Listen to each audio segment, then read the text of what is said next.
Hello friends, welcome to teaching Kishan YouTube channel. આપણે કંઈક બંધારણની શરૂઆત કરી દીધી હતી, જેની અંદર આપણે ઓલરેડી 52 લેક્ચર જોઈ ગયા છે। તો જો આગળના 52 લેક્ચર ન જોયા હોય તો ખાસ કરીને જોઈ લેજો, કારણ કે આપણે જે બંધારણ ચલાવે છે એ સ્ટેપ બાય સ્ટેપ, પ્રકરણ બાય પ્રકરણ ચલાવે છે। ઓકે, આજે આપણે વાત કરીશું વાર્ષિક નાણાકીય પત્રક એટલે કે બજેટની। લાસ્ટ ઘણા લેક્ચરથી આપણે કંઈક સંસદની ચર્ચા કરતા હતા, એમાં ઘણી બધી સંસદની ચર્ચા કરી ગયા કે ભાઈ એમાં ખરડો કઈ રીતના પસાર થાય છે, કયા ટાઈપના ખરડા હોય છે। હવે આપણે આ વાત કરીશું કે બજેટ, વાર્ષિક નાણાકીય પત્રક શું છે। હવે આ શબ્દ તમે ઘણી વખત સાંભળતા હોય કે ભાઈ દર વર્ષે જે નાણામંત્રી છે એ સંસદની અંદર બજેટ રજૂ કરતા હોય છે। એ બજેટની અંદર કઈ કઈ બાબતો હોય છે, બજેટને કઈ રીતના સંસદમાંથી પસાર કરવામાં આવે છે, બજેટને લઈને કઈ કઈ જોગવાઈઓ હોય છે, એ આજના લેક્ચરની અંદર આપણે જોઈશું। તો વાર્ષિક નાણાકીય પત્રક આવો શબ્દ બંધારણની અંદર યુઝ કરેલો છે, બજેટ શબ્દ યુઝ કરેલો નથી। તો યાદ રાખજો, વાર્ષિક નાણાકીય પત્ર આવો શબ્દ જ લખેલો છે કે આ બંધારણની અંદર, બજેટ શબ્દ તો આપણે યુઝ કરીએ છીએ। હવે આ બજેટ શબ્દ ક્યાંથી આવ્યો એ પણ આપણે જોઈશું। સૌથી પહેલા વાત કરીએ કે ભાઈ આ બજેટ વાર્ષિક નાણાકીય પત્રક એ કયા અનુચ્છેદની અંદર છે, તો અનુચ્છેદ નંબર 112 ની અંદર વાર્ષિક નાણાકીય પત્રક એટલે કે બજેટની વાત કરવામાં આવી છે। હવે આ બજેટ શબ્દ ક્યાંથી આવે, ચલો બંધારણમાં વાર્ષિક નાણાકીય પત્રક લખેલું છે, આ બજેટ શબ્દ આવ્યો ક્યાંથી? હવે બજેટ છે ને એ ફ્રેન્ચ ભાષાનો એક શબ્દ છે બોગેટ, આ બોગેટ ઉપરથી ઉતરીને આવ્યો છે બજેટ। હવે આ બોગેટનો મતલબ શું થાય, તો બોગેટનો મતલબ થશે ચામડાની ઠેલી। ઓકે, આપણી ભાષામાં કહીએ તો બોગેટનો મતલબ થાય ચામડાની ઠેલી। હવે જે ફ્રેન્ચના નાણામંત્રી છે ને એ જે નાણાકીય દસ્તાવેજો છે ને એને સાચવવા માટે એક ચામડાની ઠેલીનો ઉપયોગ કરતા હતા, અને પરંપરા મુજબ બધા નાણામંત્રી, બીજા દેશના નાણામંત્રી પણ આવી ચામડાની બેગની અંદર દસ્તાવેજો લઈને સંસદની અંદર રજૂ થતા હતા, એટલા માટે એને બજેટ કહેવાયું। ક્લિયર? તો એ ધ્યાનથી સમજો કે આ બજેટ શબ્દ એ બોગેટ ઉપરથી ઉતરીને આવ્યો છે। આ બોગેટ શબ્દ છે એ ફ્રેન્ચ ભાષાનો શબ્દ છે અને ત્યાંથી આપણે બજેટ શબ્દ ઉતાર્યો। હવે બોગેટ એટલે કે બજેટ એનો મતલબ થાય છે ચામડાની ઠેલી। ફ્રેન્ચના જે નાણામંત્રી હતા ને એ આ બધી ચામડાની ઠેલીની અંદર નાણાકીય દસ્તાવેજો રાખતા હતા, અને પછી એક પરંપરા બની ગઈ કે બધા દેશના જે નાણામંત્રી છે જ્યારે બજેટ રજૂ કરવાનું હોય તો એક ચામડાની ઠેલીની અંદર એને મૂકીને લાવતા હતા। તો આ રીતના એક પરંપરા અનુસાર આપણે એને શું કીધું, બજેટ કીધું। બાકી બંધારણની અંદર બજેટ જેવો કોઈ શબ્દ નથી, વાર્ષિક નાણાકીય પત્રક જ લખેલું છે। હવે હું વારે ઘડીએ વાર્ષિક નાણાકીય પત્રક નહીં બોલું, બજેટ જ બોલીશ। ઓકે, આટલું લાંબુ શું કરવા બોલું? ઓકે, તો બજેટ બોલું એટલે તમારે સમજી જવાનું। ચલો, હવે ક્વેશ્ચન થાય કે ભાઈ બજેટ છે એ રજૂ કોણ કરે? જો હવે અહીંયાથી તમે કન્ફ્યુઝ ના થતા, સૌથી પહેલો ક્વેશ્ચન આવો બની શકે કે બજેટ રજૂ કરવાની જવાબદારી કોની? તો યાદ રાખજો, રાષ્ટ્રપતિની આવશે, નાણામંત્રીની નહીં આવે।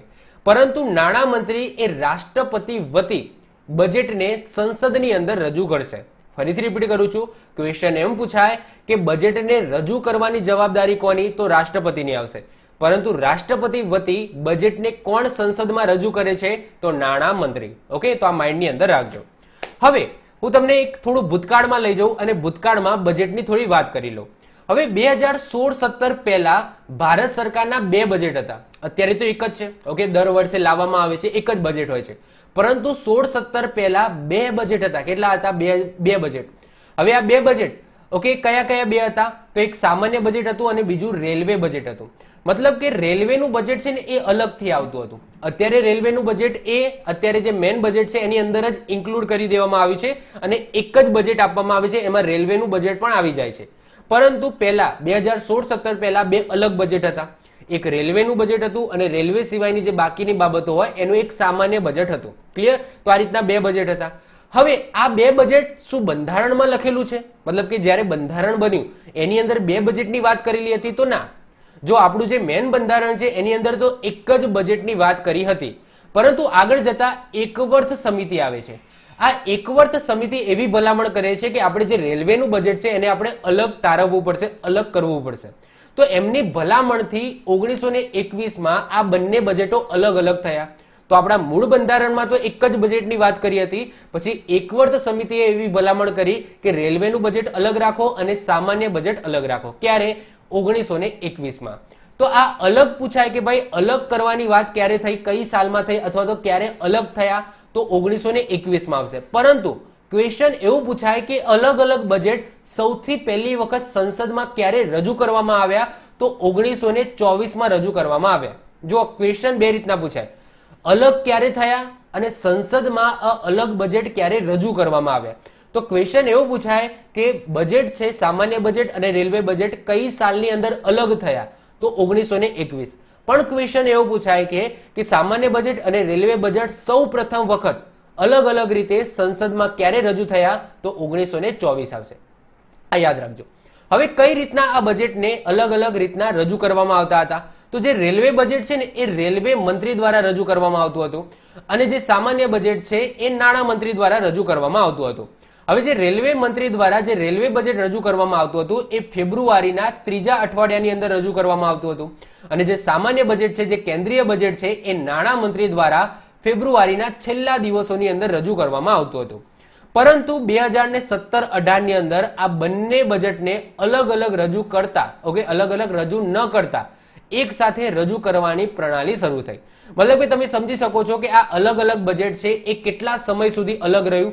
તો 1921 અલગ કરવામાં આવ્યું અને 2017, ઓકે, 2017 ની અંદર એને પાછું જોઈન્ટ કરી દેવામાં આવ્યું. ઓકે, તો 1921 થી લઈને 2017 સુધી આ બજેટો બંને અલગ અલગ રહ્યા.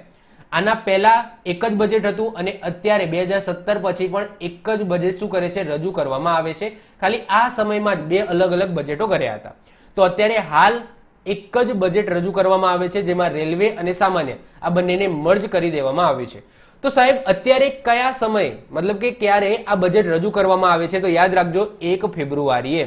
આ ક્વેશ્ચન એક્ઝામની અંદર ઘણી વખત પૂછાઈ ગયો કે ભાઈ બજેટ દર વર્ષે કઈ તારીખે સંસદની અંદર રજૂ કરવામાં આવે છે? તો 1 ફેબ્રુઆરીએ રજૂ કરવામાં આવે છે. તો આ માઇન્ડની અંદર ઉતારી દેજો, 1 ફેબ્રુઆરીએ અત્યારે બજેટ રજૂ કરવામાં આવે છે. તો આ તો વાત થઈ ભૂતકાળની. જો આમાંથી ક્વેશ્ચન પૂછાય તો પૂછાય, ના પણ પૂછાય, કારણ કે આવું હતું. ઓકે, અત્યારે છે નહીં. આ સમિતિનું નામ ખાલી યાદ રાખી લેજો, એકવર્થ સમિતિ, જેમના ભલામણથી આ બંને બજેટો અલગ થયા હતા. હવે આગળ વધીએ.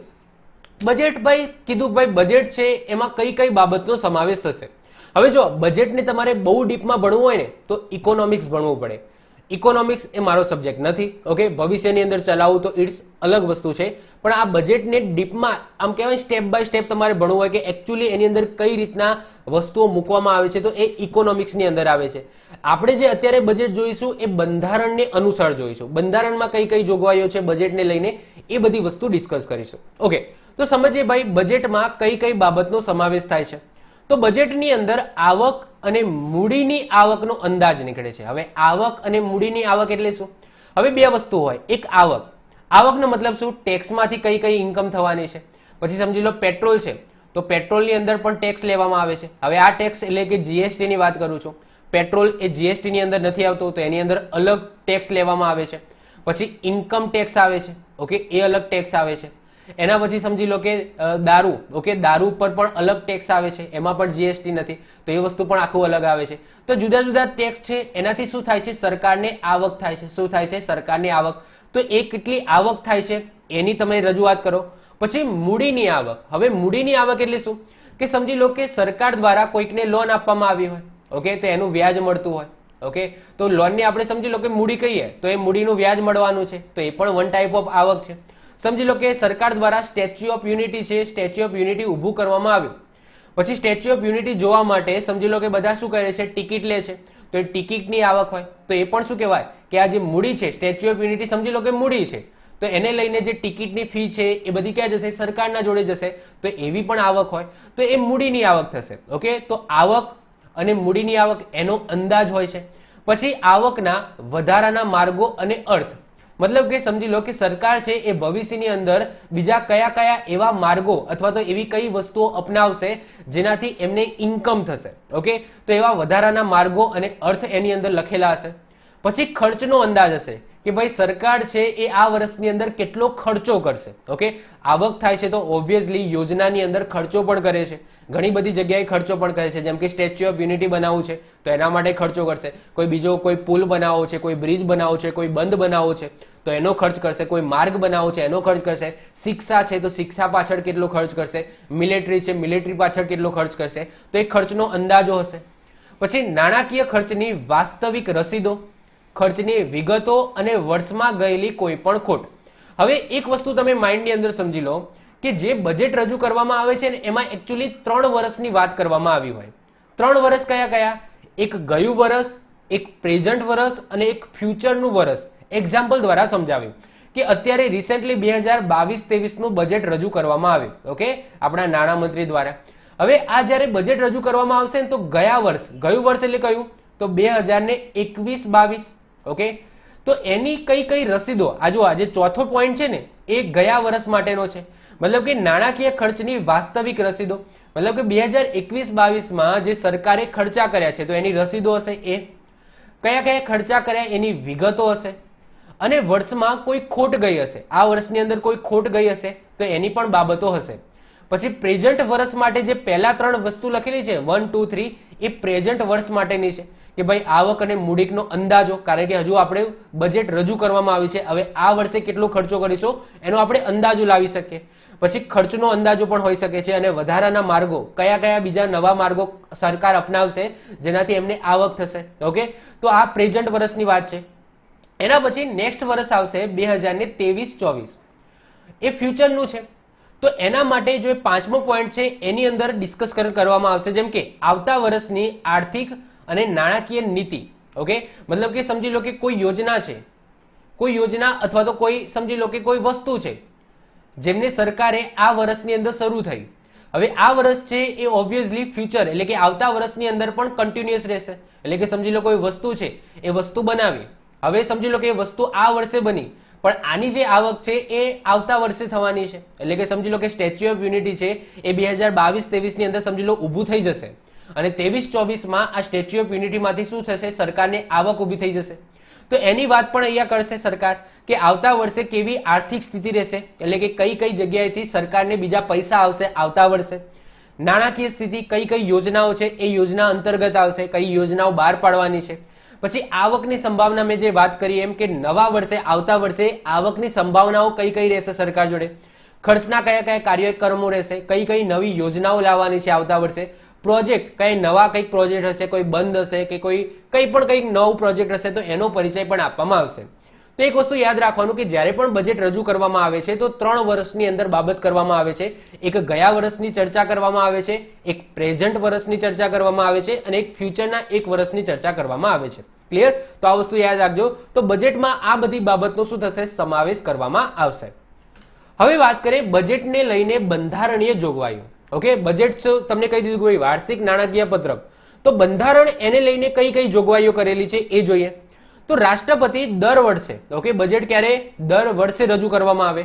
તો રાષ્ટ્રપતિ દર વર્ષે સંસદના બંને ગૃહો સમક્ષ આગામી વર્ષમાં થનારા અંદાજિત ખર્ચ અને આવકનું પત્રક રજૂ કરે છે, જેને વાર્ષિક નાણાકીય પત્રક એટલે કે એન્યુઅલ ફાઇનાન્સિયલ સ્ટેટમેન્ટ કહેવામાં આવે છે. ઓકે, તો રાષ્ટ્રપતિની જવાબદારી છે કે આ બજેટને રજૂ કરે, અને એ બજેટની અંદર અંદાજિત ખર્ચ અને અંદાજિત આવકનું પત્રક હશે, જેને વાર્ષિક નાણાકીય પત્રક એટલે કે આપણે બજેટ કહીએ છીએ. બંધારણમાં બજેટ શબ્દનો કોઈ જ ઉલ્લેખ નથી, મેં આગળ પણ તમને કીધું. ઓકે, ત્યાં તો વાર્ષિક નાણાકીય પત્રક જ લખેલું છે, અનુચ્છેદ નંબર 112.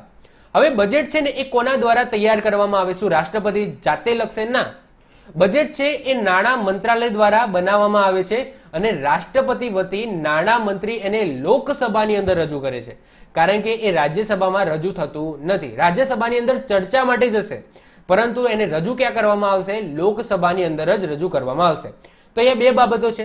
ક્વેશ્ચન એવું પૂછાય કે બજેટ છે એને રજૂ કરવાની જવાબદારી કોની? રાષ્ટ્રપતિની.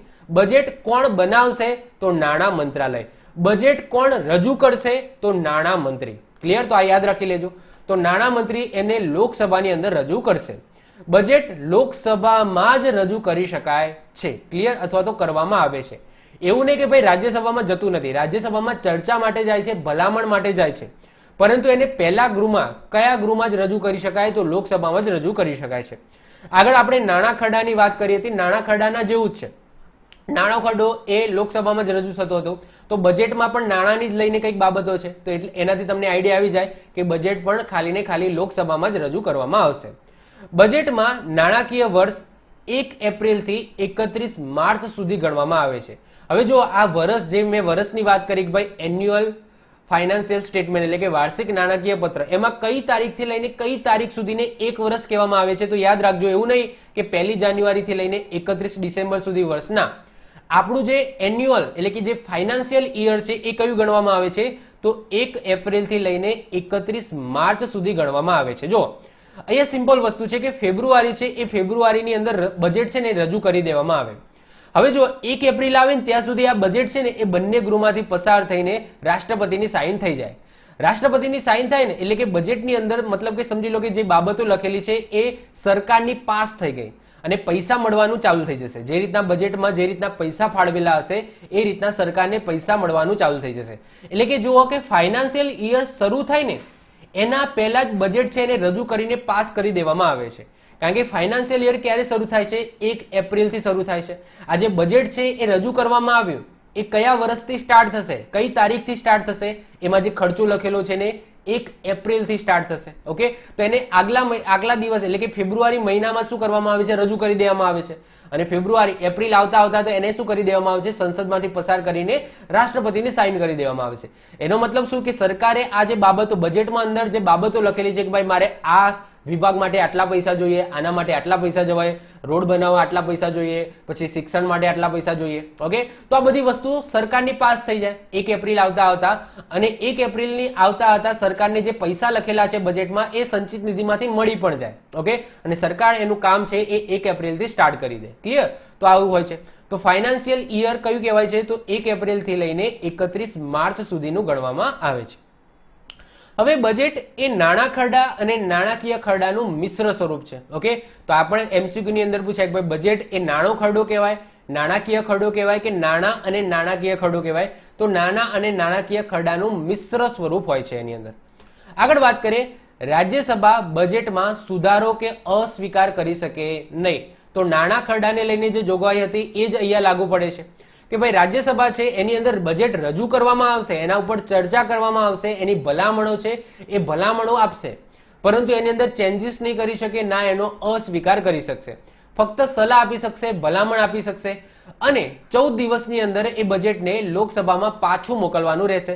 જે વસ્તુ જે જોગવાઈ આપણે નાણાં ખરડાની અંદર જોઈ હતી કે બજેટને 14 દિવસ સુધી મેક્સિમમ 14 દિવસ સુધી પોતાની પાસે રાખી શકે છે રાજ્યસભા.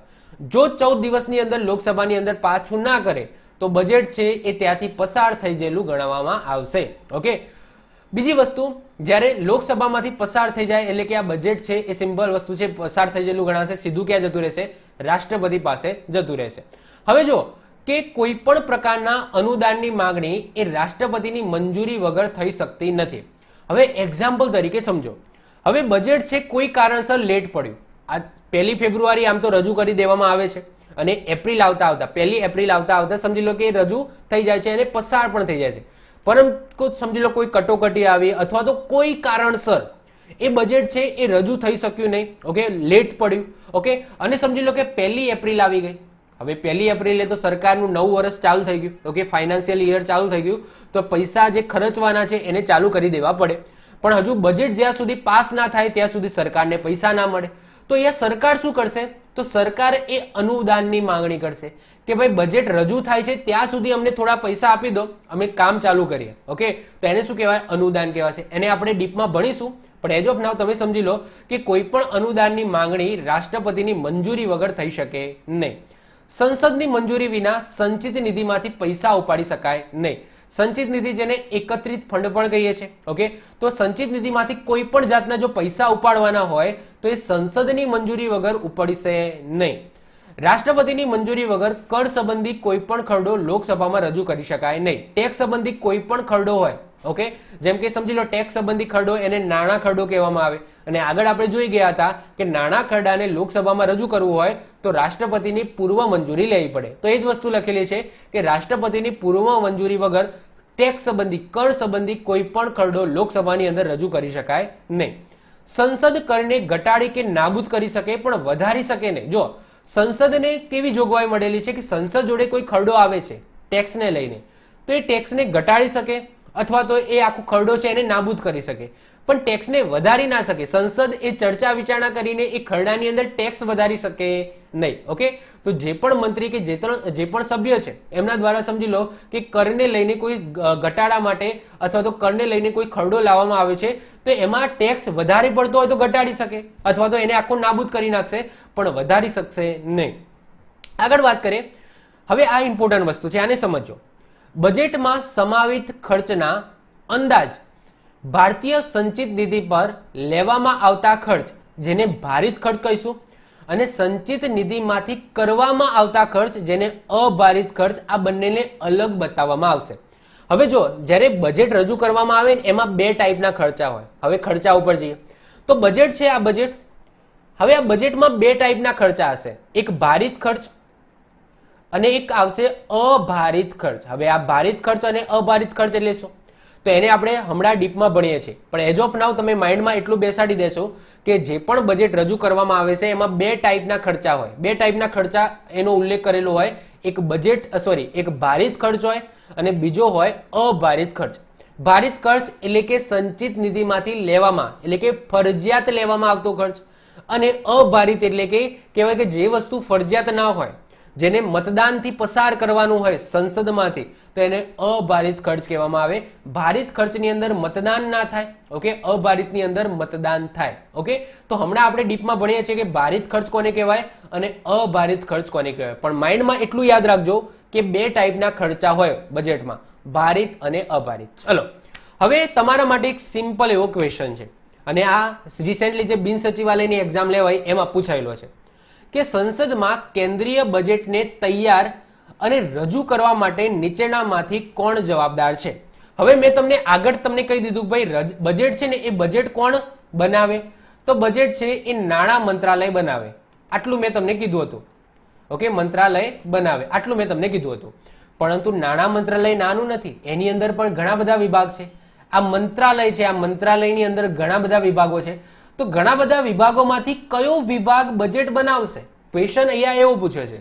ઓકે, તમને એમ પૂછાય કયું મંત્રાલય બનાવશે, તો નાણાં મંત્રાલય, સિમ્પલ ક્વેશ્ચન છે, આવડી જાય. પરંતુ એમ પૂછાય કે નાણાં મંત્રાલયનો કયો વિભાગ બનાવશે, તો તમે કન્ફ્યુઝ થઈ જાઓ. તો આન્સર આવશે, યાદ રાખજો, આર્થિક બાબતોનો વિભાગ. તો નાણાં મંત્રાલયનો જે આર્થિક બાબતોનો વિભાગ છે એમના દ્વારા બજેટ તૈયાર કરવામાં આવે છે. ઓકે, જો તમને કન્ફ્યુઝ કરવા માટે કેવા કેવા શબ્દો મૂક્યા છે, એક તો નાણાકીય સેવાનો, તો પહેલી નજરે તો આજ આપણને લાગે કે ભાઈ આ જ હશે, કારણ કે નાણાકીય સેવાઓને લગતો છે. પછી મહેસૂલ છે, તો ક્યાંક ને ક્યાંક ટેક્સ, ઓકે, મહેસૂલની વાત કરી છે તો આ પણ કદાચ સાચો પડી જાય. ઓકે, ખર્ચ વિભાગ, આ પણ ક્યાંક ને ક્યાંક બજેટમાં આવો શબ્દ યુઝ કરેલો હોય. તો યાદ રાખજો, બજેટ તૈયાર કોણ કરે છે, નાણાં મંત્રાલયનો આર્થિક બાબતોનો વિભાગ. ઓકે, તો આ માઇન્ડની અંદર રાખજો, વેરી વેરી ઇમ્પોર્ટન્ટ છે. ઓકે, હવે મેં તમને કીધું હતું કે ભાઈ બજેટમાં બે પ્રકારના ખર્ચા હોય. ઓકે, હવે કયા કયા ખર્ચા હોય, તો એક ભારિત અને અભારિત. સૌથી પહેલા વાત કરીએ ભારિત ખર્ચ. ભારિત ખર્ચ એટલે કે એવો ખર્ચ જે ફરજિયાત હોય, એ ખર્ચ ફરજિયાત કરવાનો થશે અને થશે.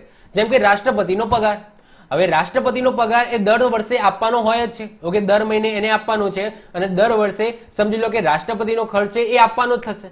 ઓકે, તો અહીંયા આ શબ્દ સમજી લો કે ભારિત ખર્ચ એવો ખર્ચ છે જે તમારે ફરજિયાત કરવાનો જ છે ખર્ચ. ઓકે, એમાં તમારે કોઈ એક્સેપ્શન નહીં હોય કે ભાઈ નહીં આપીએ તો ચાલશે રાષ્ટ્રપતિને પગાર, એવું તો થવાનું જ નથી. દર વર્ષે એમને પગાર આપવાનો છે, તો એ ફિક્સ છે કે ભાઈ દર વર્ષે આટલો ખર્ચો તો થશે અને થશે. ઓકે, તો એને શું કહેવામાં આવે, ભારિત ખર્ચ કહેવામાં આવે કે સરકાર દર વર્ષે આટલો ફિક્સ ખર્ચો કરવાની છે જ. ઓકે, આટલો પગાર સ્વરૂપે બધાને આપવાની છે, તો આટલો ખર્ચો છે તો કાઢી જ નાખવાનો. ઓકે, તો બજેટની અંદર આવો એક ખર્ચો હશે, ભારિત ખર્ચ, અને એના ઉપર કોઈ મતદાન નહીં થાય, કારણ કે આના ઉપર મતદાન કરવાની શું જરૂર છે, કારણ કે આ વસ્તુ દર વર્ષે સરકારને કરવી જ પડે છે. ભાઈ પગાર આપવો જ પડે છે. સરકારમાં જે મંત્રીઓ છે કે જે સમજી લો રાષ્ટ્રપતિ છે, ઉપરાષ્ટ્રપતિ છે, કેગ છે, બધાને પગાર આપવો પડે છે. ઓકે, તો એ બધા ભારિત ખર્ચની અંદર આવશે, જે ફરજિયાત ખર્ચો છે. ભારિત ખર્ચ ઉપર સંસદની અંદર મતદાન થતું નથી, માત્ર ચર્ચા થાય. ઓકે, અમુક વાર તો ચર્ચા એ ના થાય કે ભાઈ શું ચર્ચા કરવાની, હવે પગાર આપવાના છે એ આપવાના છે. ઓકે, તો એના ઉપર મતદાન થશે નહીં. હવે ભારિત ખર્ચની અંદર કઈ કઈ બાબતોનો સમાવેશ થાય, કઈ કઈ બાબતો એ ભારિત ખર્ચની અંદર આવશે જે ફિક્સ ખર્ચો હશે. ઓકે, સરકારનો, જેમ કે રાષ્ટ્રપતિનો પગાર છે, ભથ્થાઓ છે, પછી એમનું રિટાયર થાય તો એમનું પેન્શન હોય, પછી એમનું જે કાર્યાલય ચાલતું હોય તો એને લગતા ખર્ચા, એને કાર્યાલય મતલબ કે સમજી લો કે કાર્યાલયની અંદર કામ કરતા જે લોકો છે એમના ખર્ચા, સમજી લો રાષ્ટ્રપતિનો કોઈ સેવક હોય એના ખર્ચા, રાષ્ટ્રપતિ સમજી લો કે કોઈ એવી આઈટમ મંગાવે અથવા તો કોઈ પણ, ઓકે, એમને લગતી જે પણ ખર્ચા હોય એ બધા કાર્યાલયને ખર્ચા. તો રાષ્ટ્રપતિનો પગાર ભથ્થા સાથે એમના જે કાર્યાલય છે, રાષ્ટ્રપતિનું કાર્યાલય છે, એમને લગતા ખર્ચાઓ છે એ ભારિત ખર્ચની અંદર આવશે જે ફિક્સ હોય છે. પછી લોકસભાના અધ્યક્ષ છે, ઉપાધ્યક્ષ છે, રાજ્યસભાના સભાપતિ, ઉપસભાપતિ છે, સભ્યો છે, તો એમના પગાર અને ભથ્થા આ પણ ભારિત ખર્ચમાં આવશે. ઓકે, કારણ કે આ પણ ફિક્સ છે કે ભાઈ લોકસભાના અધ્યક્ષ, ઉપાધ્યક્ષ, સભાપતિ, ઉપસભાપતિને પગાર આપવાનો છે દર વર્ષે, એ આપવાનો છે. એમાં કપાટી ના કરી શકાય, એમાં કાપ તો મૂકી ના શકાય કે ભાઈ અત્યારે સમજી લો કે 1.5 લાખ રૂપિયા પગાર છે, ઓકે, સંસદ સભ્યોનો, તો એવું તો ના કરી શકાય કે ભાઈ આ વર્ષે 1.5 લાખ રૂપિયા રાખ્યા, હવે નેક્સ્ટ વર્ષ આપણે બજેટની અંદર 1 લાખ કરી દીધું, એ તો હવે થવાનું નથી. ઓકે, તો સિમ્પલ વસ્તુ છે કે આ ખર્ચો ફિક્સ છે કે એ રહેવાનો જ છે. ઓકે, તો એ પણ ભારિત ખર્ચની અંદર આવશે. પછી સુપ્રીમ કોર્ટના ન્યાયાધીશ છે, તો એમનો પગાર છે, એમના ભથ્થા છે, એમના પેન્શન છે, તો આ પણ શેમાં આવશે? ભારિત ખર્ચની અંદર આવશે, જે રેગ્યુલર છે અને આપવાનો છે. હવે આ વસ્તુ સમજો, ચોથા નંબરનો ટોપિક વેરી વેરી ઇમ્પોર્ટન્ટ. હાઈકોર્ટના ન્યાયાધીશનું પેન્શન, અહીંયા પગારની વાત નથી કરી. કેમ આવું? સિમ્પલ વસ્તુ છે, હાઈકોર્ટ એટલે શું કે રાજ્ય હોય એ રાજ્યની સૌથી વડી અદાલત, એને હાઈકોર્ટ કહેવામાં આવે. તો હાઈકોર્ટના ન્યાયાધીશને જે પગાર છે ને એ કોણ આપશે? તો એ તો રાજ્યની સંચિત નિધિમાંથી આપવામાં આવશે, કેન્દ્રની સંચિત નિધિમાં આપવામાં આવશે નહીં. તો અહીંયા તો કેન્દ્રીય બજેટની વાત કરીએ છીએ, તો કેન્દ્રીય બજેટની અંદર હાઈકોર્ટના ન્યાયાધીશના પગારની વાત કરેલી નહીં હોય, ખાલી ને ખાલી પેન્શનની વાત કરેલી હશે. તો હાઈકોર્ટના ન્યાયાધીશોને જે પેન્શન મળશે રિટાયર પછી, ઓકે, તો એ કેન્દ્રીય સંચિત નિધિમાંથી આપવામાં આવશે. એટલા માટે એ કેન્દ્રીય બજેટની અંદર હશે ભારિત ખર્ચમાં. એમનો પગાર નહીં હોય, એમના ભથ્થા નહીં હોય. તો યાદ રાખજો, અહીંયા સુપ્રીમ કોર્ટના ન્યાયાધીશના પગાર, ભથ્થા અને પેન્શન હશે, જ્યારે હાઈકોર્ટના ન્યાયાધીશના પગાર અને ભથ્થા નહીં હોય, ખાલી ને ખાલી પેન્શન હશે. કેમ? કારણ કે પગાર ભથ્થા છે તો એ જે તે રાજ્યની હાઈકોર્ટ હશે, તો એ રાજ્યની સંચિત નિધિમાંથી આપવામાં આવશે. ઓકે, તો આ યાદ રાખજો. તો એ રાજ્યોના જે બજેટ આવશે, રાજ્યોનું બજેટ, એની અંદર હશે હાઈકોર્ટના ન્યાયાધીશના પગાર અને ભથ્થા. ક્લિયર? ખાલી આની અંદર તો શું હશે? પેન્શન હશે. કેગ છે, ઓકે, તો કેગના પગાર, ભથ્થા અને પેન્શન. પછી યુપીએસસી, સંઘ લોક સેવા આયોગ, એના અધ્યક્ષ, એમના જે સભ્યો હશે, એમના પગાર, ભથ્થા અને પેન્શન. સુપ્રીમ કોર્ટ, કેગ છે, યુપીએસસી છે, એમનો વહીવટી ખર્ચા. ઓકે, આ એમનો જે વહીવટ કરે છે, જેમ કે સુપ્રીમ કોર્ટ છે, તો સુપ્રીમ કોર્ટને લગતા કોઈ કાગળિયાઓ હોય, આ હોય, તે હોય, તો સુપ્રીમ કોર્ટને લઈને ઘણા બધા એવા એમનું કાર્યાલય હશે. ખાલી માણસ થોડો હશે કે એક ન્યાયાધીશ હશે ના, સભ્યો હશે, એમના કાર્યાલય હશે પોતાનું, એમના કોઈ ખર્ચા હશે, ચા પાણીનો ખર્ચો હોય. કેગ છે તો એમનું આખું મંત્રાલય હશે, યુપીએસસી છે એમનું આખું મંત્રાલય હશે. તો એની અંદર કામ કરતા જે કચેરીમાં કામ કરતા જે કર્મચારીઓ છે, એમના પગાર, ભથ્થા અને પેન્શન, એ પણ ભારિત ખર્ચની અંદર આવશે. જે સિમ્પલ વસ્તુ છે, ફિક્સ હશે કે આપવાના છે દર વર્ષે, એ આપવાના છે. એના સિવાય બીજી કઈ કઈ વસ્તુ આવશે? આ બધી તો વાત કરી લીધી ભાઈ પગાર, ભથ્થાની અને પેન્શનની. ઓકે, જે ફિક્સ છે, આપવાનો છે. એના સિવાય કઈ કઈ બાબતો છે જે આપવાની છે? તો જો ભારત સરકાર પરનું દેવું. હવે જો ભારત સરકારે ક્યાંકથી આઈએમએફ, ઓકે, લોન લીધી હોય, વર્લ્ડ બેંકમાંથી લોન લીધી હોય, તો એ એમના ઉપર ક્યાંક ને ક્યાંક દેવું છે. ઓકે, તો એ પણ ફિક્સ છે કે ભાઈ એ દેવું ચૂકવવાનું છે. એવું તો નહીં કે ભાઈ આ વર્ષે નહીં ચૂકવવું, આવતા વર્ષે ચૂકવીશું, ના, એવું ના ચાલે. હવે દેવું લીધેલું છે સરકારે, સરકાર ચલાવવા માટે પૈસા લીધેલા છે લોન સ્વરૂપે, તો એ તો ચૂકવવાના છે, એ ફિક્સ છે. ઓકે, પછી એનું કોઈ વ્યાજ આવતું હોય, લોન લીધી હોય તો એનું વ્યાજ આવતું હોય, એ પણ ચૂકવવાનું છે, ફિક્સ છે કે ભાઈ દર વર્ષે રાજ્ય સરકારને લોન લીધી છે તો એના અંતર્ગત આટલા પૈસા વ્યાજ સ્વરૂપે ચૂકવવાના છે, તો એ પણ ફિક્સ છે. દેવું મેળવવા માટેનો ખર્ચ. હવે સમજી લો કે દેવું મેળવવા માટેનો ખર્ચ એટલે શું? કે આઈએમએફ જોડેથી લોન લેવી છે, તો અહીંયાથી સમજી લો કે કોઈ વ્યક્તિ છે, નાણાંને લગતો કોઈ વ્યક્તિ છે, એ આઈએમએફ જોડે જશે તો એનો કંઈક ખર્ચો થશે, પ્લેનમાં જશે તો એનો ખર્ચો થશે. ઓકે, ત્યાં જઈને વાતચીત કરશે અને નાના મોટા કોઈ ખર્ચા થશે, તો દેવું મેળવવા માટેનો ખર્ચ થશે, તો એ પણ આમાં જ હશે. દેવું મુક્તિ અંગેનો ખર્ચ. મુક્તિ એટલે શું? કે પૈસા ભરવા જશે આઈએમએફ ની અંદર, તો પણ કોઈ વ્યક્તિ જશે, એનો પ્લેનનો ખર્ચો હોય કે તેના આજુબાજુનો કોઈ ખર્ચો હોય. ઓકે, એમની કોઈ અલગથી જે વર્લ્ડ બેંક છે કે આઈએમએફ છે એની કઈ અલગથી જોગવાઈ હોય, તો એને આજુબાજુનો લગતો કોઈ ખર્ચો હોય, તો એ બધા પણ શેમાં આવશે? આની અંદર આવશે, જે ફિક્સ હોય છે. ક્લિયર? તો અહીંયા શું કરી દેવામાં આવ્યું? જો કે એવું નહીં કે ભાઈ ભારત સરકારનું દેવું અને એનું વ્યાજ જ લખ્યું, ના, દેવું મેળવવા માટે કોઈ અલગથી ખર્ચો થાય, એ પણ દેવું મુક્તિ માટેનો ખર્ચો થાય, એ પણ આની અંદર જ ઇન્ક્લુડ કરવામાં આવશે. ઓકે, આગળ વાત કરીએ કોઈ પણ ન્યાયપાલિકા કે ન્યાયપંચનો ચુકાદો કે હુકમનું પાલન કરવાનો ખર્ચ. Very very important. હવે ન્યાયપાલિકા એટલે કે સુપ્રીમ કોર્ટ, હાઈકોર્ટ કે બીજી ન્યાયપાલિકાઓ છે, ઓકે, એમના દ્વારા કોઈ સમજી લો કે ચુકાદો કે હુકમ આપવામાં આવેલો છે. હવે ચુકાદો અને હુકમને લઈને કોઈ ખર્ચો થાય છે. એક્ઝામ્પલ તરીકે, જસ્ટ એક્ઝામ્પલ તરીકે વાત કરીએ, એક્ઝામ્પલ લઉં છું કે સુપ્રીમ કોર્ટ દ્વારા એવું કહેવામાં આવ્યું કે અહીંયા સ્ટેચ્યુ ઓફ યુનિટી છે, આ સ્ટેચ્યુ ઓફ યુનિટી બનાવવાની સમજી લો પરમિશન આપી. ઓકે, તો એ ચુકાદો કે હુકમ કર્યો કે જે પણ વસ્તુ કર્યું તો એને પાલન કરવા માટેનો પણ કંઈક ખર્ચો થશે. એના માટે માણસો રોકવા પડશે, એને સમજી લો કે ચુકાદોનો અમલ કરાવવા માટે કોઈ ખર્ચો થશે. ઓકે, તો આ બધા જે ખર્ચાઓ છે ને એ જે ન્યાયપાલિકા દ્વારા સમજી લો હુકમ કે ચુકાદો કે જે પણ આપેલું છે તો એના અંતર્ગત જે પણ ખર્ચા કરવામાં આવશે એ પણ આની અંદર જ આવશે. એમાં પણ કાપ મૂકવામાં નહીં આવે, સંસદની અંદર મતદાન કરવામાં નહીં આવે. ઓકે, સંસદ દ્વારા બીજા કોઈ અલગથી પસાર કરેલા કોઈ અન્ય ખર્ચો હોય જે મેન્ડેટરી હોય, ઓકે, ફરજિયાત હોય, તો એ પણ આની અંદર આવશે. ટૂંકમાં એટલું યાદ રાખવું કે ભારિત ખર્ચ એટલે એવો ખર્ચ જે ફરજિયાત હોય, કરવાનો જ છે સરકારને. ઓકે, અને આ ખર્ચો એ અલગથી બજેટની અંદર દર્શાવવામાં આવેલો છે કે સરકારે આટલો ફિક્સ ખર્ચો તો કરવાનો જ છે અને થશે જ. ઓકે, તો એને ભારિત ખર્ચ કહેવામાં આવે છે અને એની અંદર મતદાન નહીં થાય. જો મતદાન ક્યારે થાય?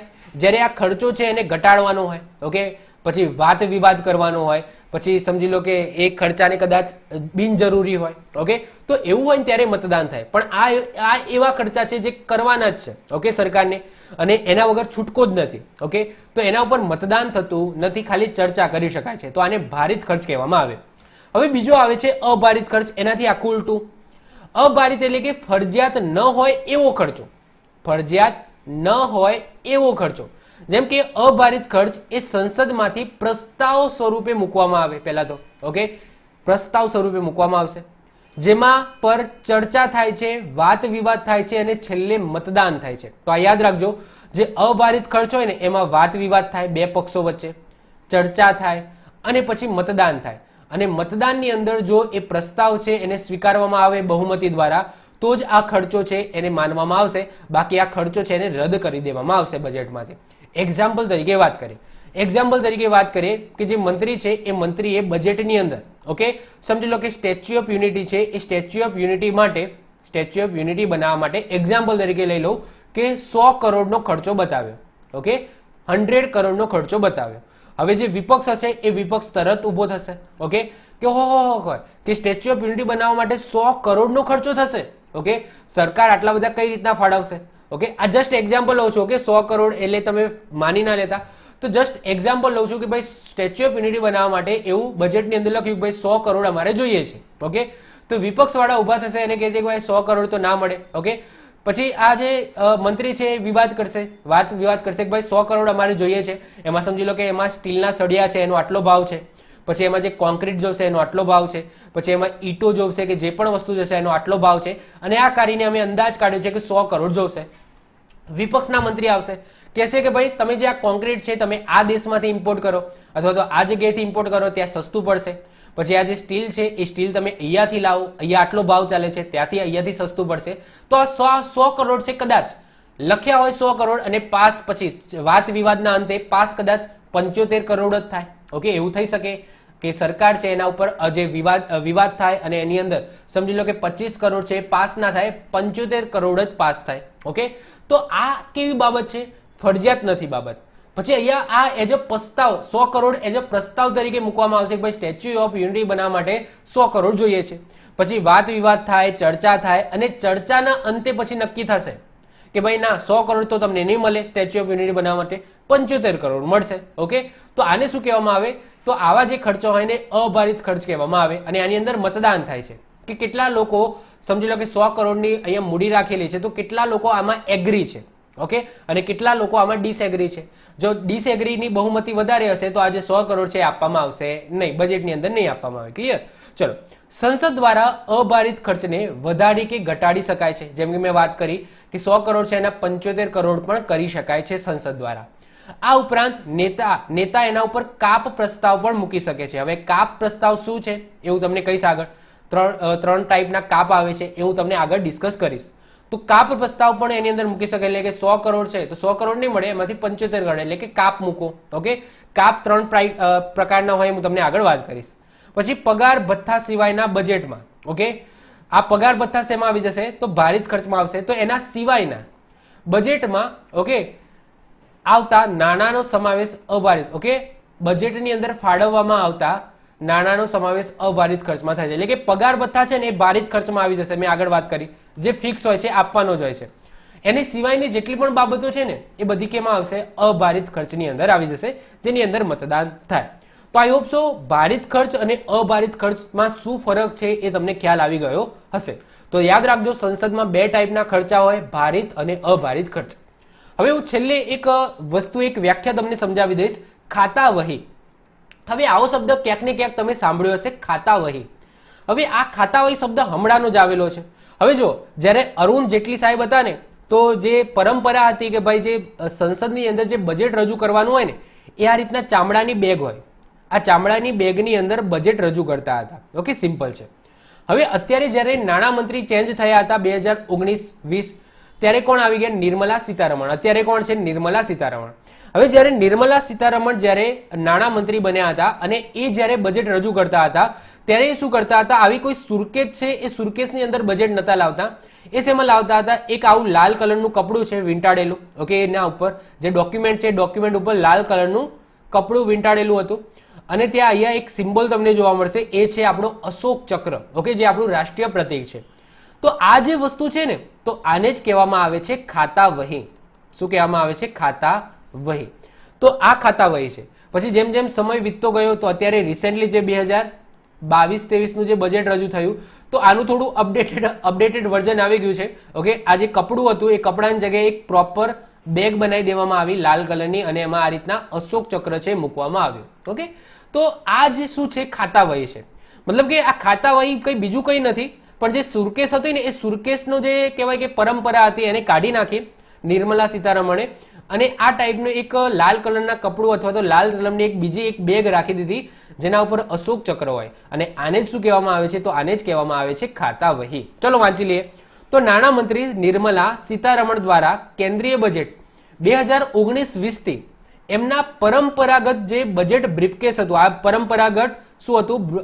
બજેટ બ્રીફકેસ હતું આર્યું. ઓકે, તો એની જગ્યાએ રાષ્ટ્રીય પ્રતીક એટલે કે અશોક ચક્ર અંકિત કરેલ લાલ કાપડના કપડામાં બજેટના દસ્તાવેજ મૂક્યા, જેને ખાતા વહી તરીકે ઓળખવામાં આવે છે. મતલબ કે આ માઇન્ડની અંદર રાખજો કે ખાતા વહી બીજું કંઈ જ નથી, એક સુરકેસ જ છે, પણ આની અંદર જે આપણી પરંપરાગત બજેટની સુરકેસ હતી એ નથી, એની જગ્યાએ આવું કંઈક લાલ કપડામાં ડોક્યુમેન્ટ મૂકીને એના ઉપર અશોક જે ચક્ર છે એ અંકિત કરીને બજેટને રજૂ કરવામાં આવે છે, તો એને ખાતા વહી કહેવામાં આવે છે. ઓકે, તો આઈ હોપ સો ક્લિયર થઈ ગયું હશે.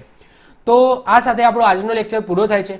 નેક્સ્ટ લેક્ચરની અંદર આપણે બજેટ છે એ સંસદમાંથી કઈ રીતના પસાર કરવામાં આવે છે, એની કઈ રીતના કાર્યપ્રણાલી છે, એની આપણે વાત કરીશું. તો જો તમને વિડીયો ગમ્યો તો વિડીયોને લાઈક કરી દો, તમારા મિત્રો સાથે શેર કરી દો. જો તમે આ ચેનલ પર નવા હો તો ચેનલને સબસ્ક્રાઇબ કરીને બાજુમાં રહેલું બેલ આઇકન દબાવી દો, જેથી કોઈ નવો વિડીયો અપલોડ કરું તેની નોટિફિકેશન તમને મળતી રહે અને તમારો કોઈ પણ વિડીયો મિસ ના થાય. તો મળીશું નેક્સ્ટ લેક્ચરમાં. Bye, all the best.